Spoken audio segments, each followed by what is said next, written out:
Servus zusammen, in dem Video zeige ich euch, wie ich das Cabrio-Dach von meinem Auto immer reinige. Im Prinzip relativ einfach, nehmt einen Staubsauger, der eine relativ feine Bürste hat und dann einfach normal saugen.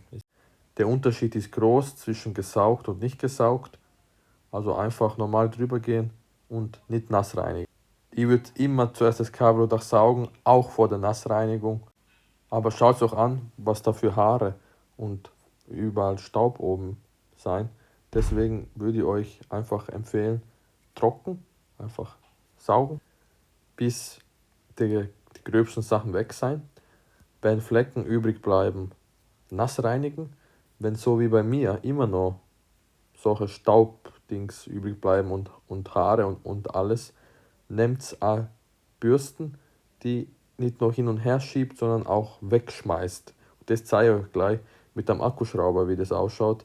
Das ist wie so eine Klobürste, schaut der aus, aber ist sehr weich, muss ich sagen. Schaut euch jetzt den Unterschied zwischen der linken und der rechten Seite an. Das wird jetzt enorm sein, wenn ich mit der Bürste drüber gehe. Schaut einmal, jetzt starte ich gleich.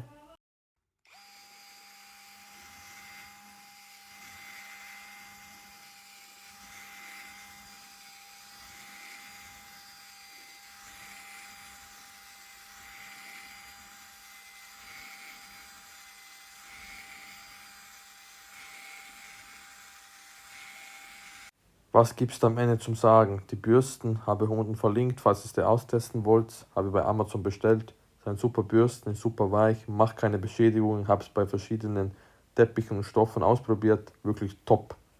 Schaut euch den Unterschied an. Links und rechts.